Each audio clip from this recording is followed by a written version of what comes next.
सावन का आखिरी सोमवार हो, शायद यही लास्ट वाला है। जैसे श्रावण महीने में चढ़ाए गए कनेर के फूल, दुर्वा,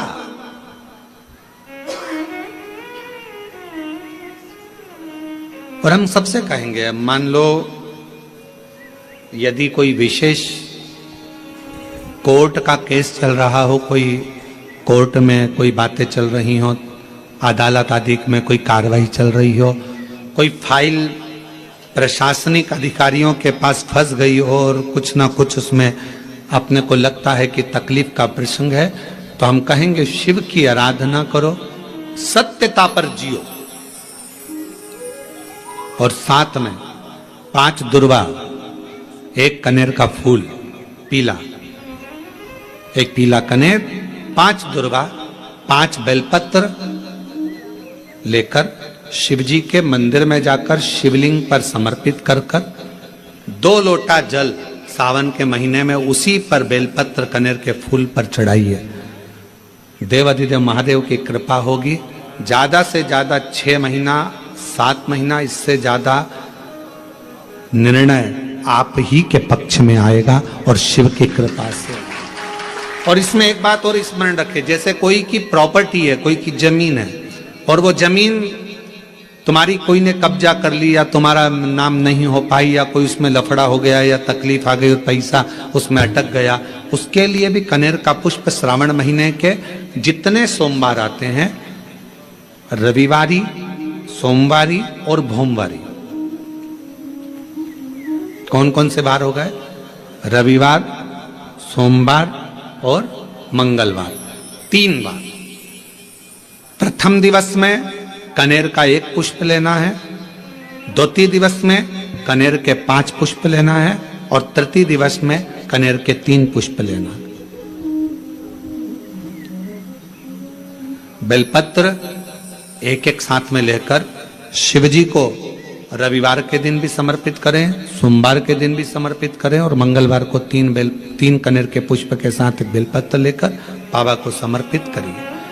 कितना भी अटकी हुई प्रॉपर्टी होगी, कह दिया उसने मैं तेरे नाम प्लाट नहीं कराऊंगा, और पैसा लेकर बैठ गया, या पैसा नहीं दे रहा है, या किसी भी रूप में वो अटका हुआ है, अगर सावन के 4 सोमवार पढ़े या 5 सोमवार पढ़े, आपने ये प्रत्येक सावन के सोमवार के पहले, फिर से बोलो कौन सा बार?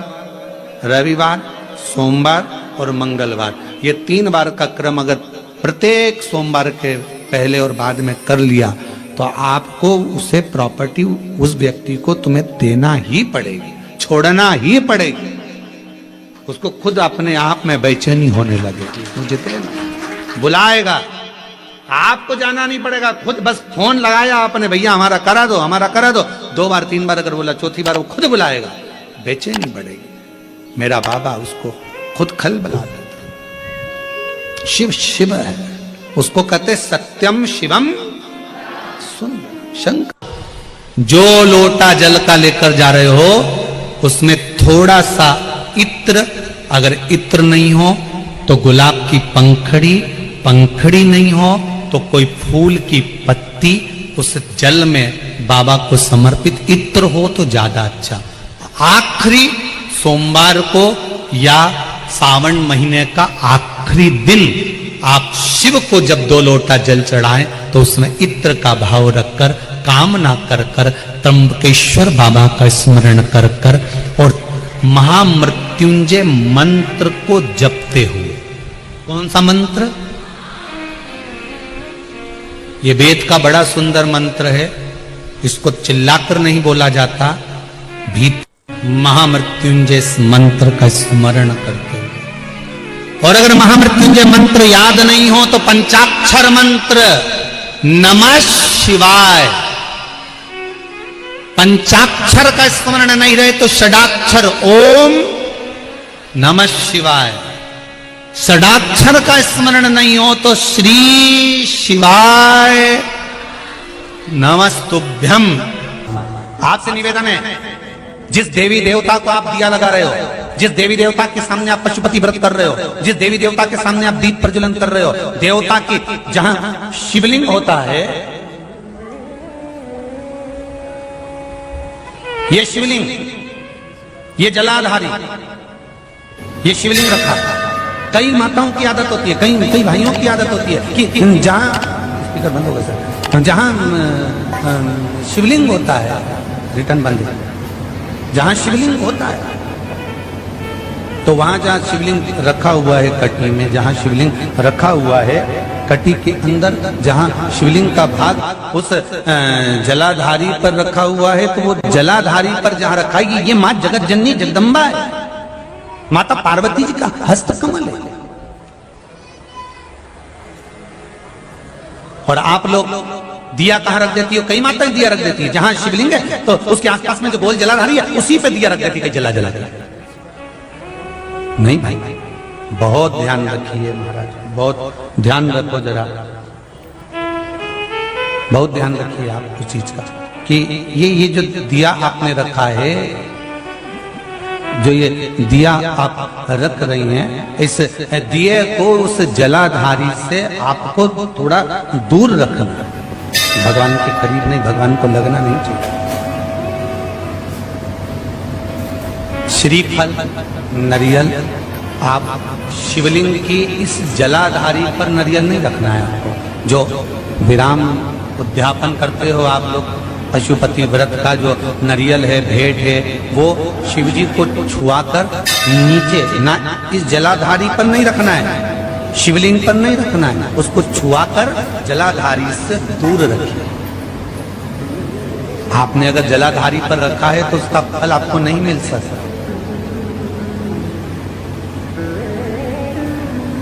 उसका फल बहुत बहुत ध्यान देना। पूजन पाठ में आप स्मरण में महाराज, पूजन पाठ और स्मरण में अगर आप ध्यान देंगे तो आपको पूजन का फल पूर्ण मिलेगा। पूजन का फल जब मिलता है तब आपके पूजन का क्रम श्रेष्ठ है।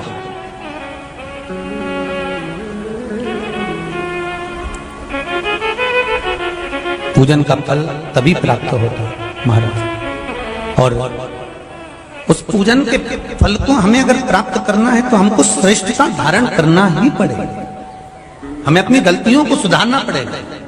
जहां शिवलिंग रखा हुआ जलाधारी जो है वो पार्वती जी का, रिटर्न बढ़ाओ दे, पार्वती जी का स्थान है। और उस जलाधारी पर कोई वस्तु, शक्कर ले जाओ या मीठा ले जाओ या आप कोई सामग्री लेकर जा रहे हो तो वो जलाधारी पर नहीं रखना। कहां रखना है आपको? उससे दूर। दिया कहां लगाना है? जलाधारी से भी दूर।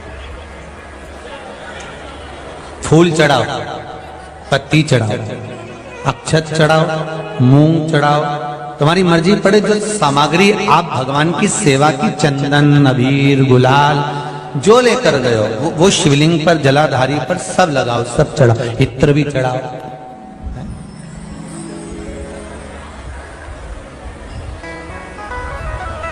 सब समर्पित पर उस जलाधारी से थोड़ी दूरी बनाकर, उससे थोड़ा दूरी बना लें, उसके बाद आप रखें महाराज। थोड़ी सी दूरी बनाकर अगर रखेंगे, उनका आखिरी सोमवार हो, शायद यही लास्ट वाला है, सावन का आखिरी सोमवार हो, जो लोटा जल का लेकर जा रहे हो उसमें थोड़ा सा इत्र, अगर इत्र नहीं हो तो गुलाब की पंखड़ी, पंखड़ी नहीं हो तो कोई फूल की पत्ती, उस जल में बाबा को समर्पित इत्र हो तो ज्यादा अच्छा। आखिरी सोमवार को या सावन महीने का आखिरी दिन आप शिव को जब 2 लोटा जल चढ़ाएं तो उसमें इत्र का भाव रखकर, कामना कर कर, त्र्यंबकेश्वर बाबा का स्मरण कर कर और महामृत्युंजय मंत्र को जपते हुए। कौन सा मंत्र? ये वेद का बड़ा सुंदर मंत्र है, इसको चिल्लाकर नहीं बोला जाता, भीतर महामृत्युंजय मंत्र का स्मरण करते हुए और अगर महामृत्युंजय मंत्र याद नहीं हो तो पंचाक्षर मंत्र नमः शिवाय, पंचाक्षर का स्मरण नहीं रहे तो षडाक्षर ओम नमः शिवाय, षडाक्षर का स्मरण नहीं हो तो श्री शिवाय नमस्तुभ्यम। आपसे निवेदन है, अशोक सुंदरी वाली जगह पर अगर आप समर्पित कर देते हैं, फिर आप जिस भी चीज के लिए अप्लाई करें, मेरा देवाधिदेव महादेव आपका हाथ पकड़कर खींचकर आगे बढ़ा ही दे। मेहनत करना, कर्म पूरा करना, पढ़ाई अच्छी करना, और पढ़ाई के साथ में विद्या अध्ययन करने के साथ में अच्छी मेहनत के साथ में देसी गाय का दूध भगवान शंकर को समर्पित करना, भगवान शंकर को समर्पित करना। देसी गाय का दूध धीरे धीरे धीरे धीरे समर्पित करना, भावों के साथ आप समर्पित करें। देसी गाय का दूध एक एक बूंद समर्पित करिए, धीरे धीरे समर्पित करें। और देसी गाय का दूध जब धीरे धीरे समर्पित करें, बड़े रास्ते से आनंद से धीरे धीरे जब आप समर्पित करेंगे, बेलपत्री वही दूध में सनी हुई बेलपत्र, अशोक डंडी का भाग शिवलिंग की ओर नहीं होना चाहिए। उस समय पर डंडी का भाग जहां से पानी बहकर जाता है अशोक सुंदरी की ओर से, वहां पर होना चाहिए। कार्य में सफलता मिलती ही है। शिव तत्व को धारण कर। सोमवार की अष्टमी का मतलब आपको इंदौर की कथा में बताया था, जिस दिन शंकर और पार्वती के मिलन का दिवस हो, और केवल एक माता पार्वती के अकेले मिलन का नहीं, 64 योगनियां तक भगवान शंकर से मिलने के लिए आती है। पीला चंदन लगा लेना। कितना लगाना है?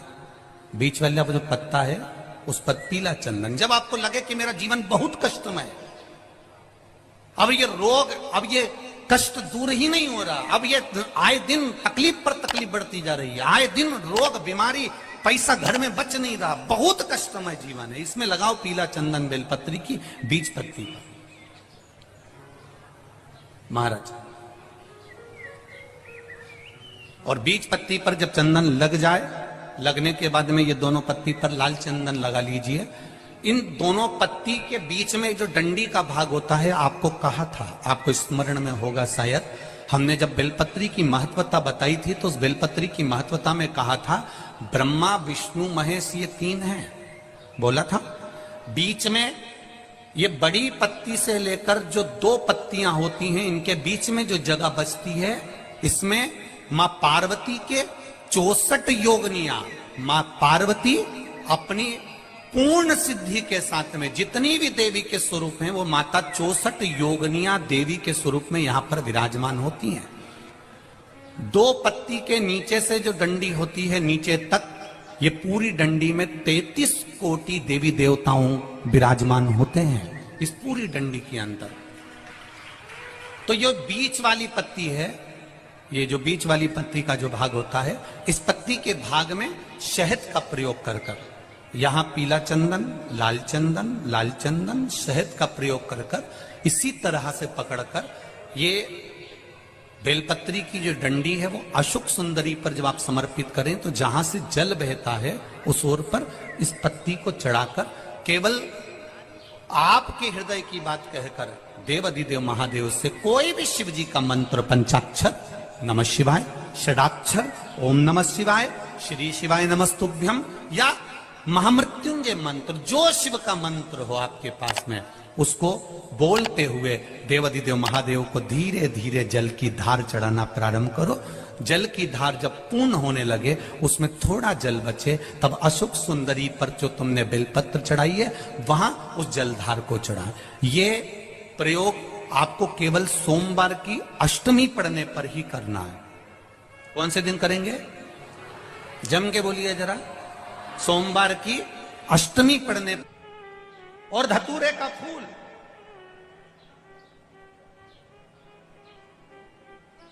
कांटे वाला धतूरा, और उसमें लगने वाला एक पुष्प। आस्था चैनल पर आप लोग देख रहे होंगे धतूरे के फूल का दर्शन।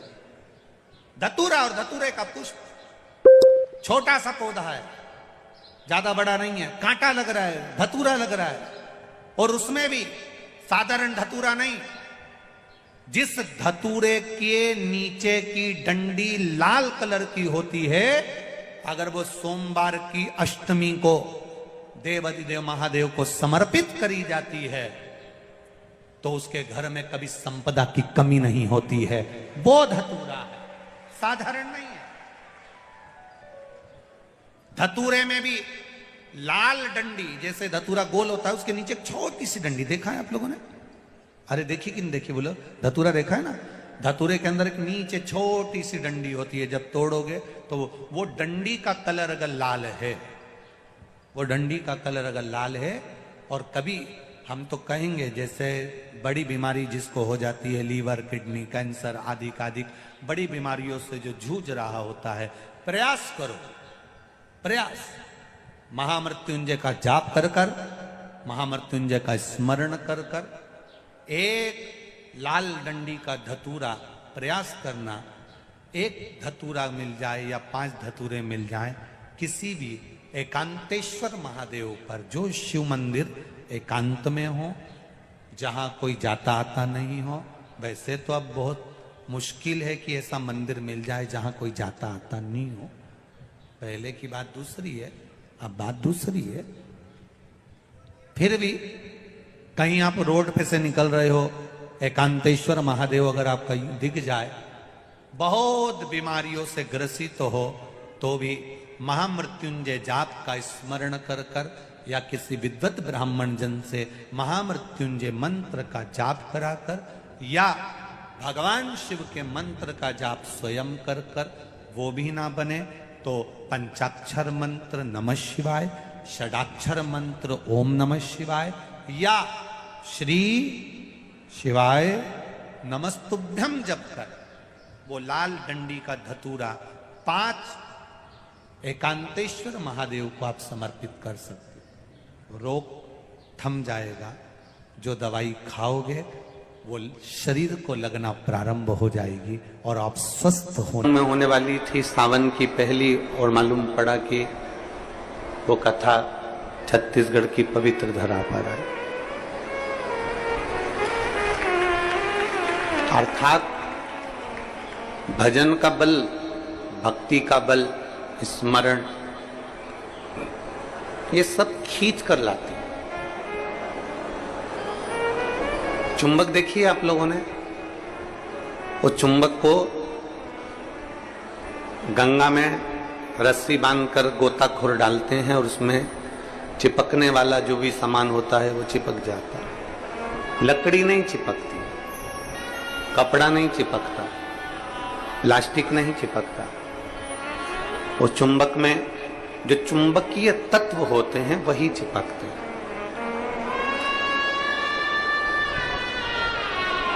हम तो ये मानते हैं कि सावन के महीने में भी भोलेनाथ, एक जैसे लोग गंगा जी में चुंबक फेंकते हैं और उसमें जो चिपक गया वो चिपक गया, उसी तरह भोलेनाथ भी सावन के महीने में शिव महापुराण रूपी चुंबक को डालकर हिलाते रहते हैं।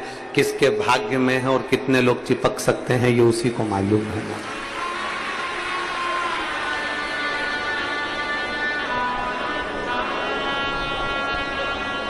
72 साल बाद ऐसा सावन आया है, और उस सावन में अगर भगवान की अविरल भक्ति हमारे मुख से हो रही है, भजन हमारे मुख से हो रहा है, कीर्तन हमारे मुख से हो रहा है, तो आप और हम तो सब शिव के चरणों के दास हैं।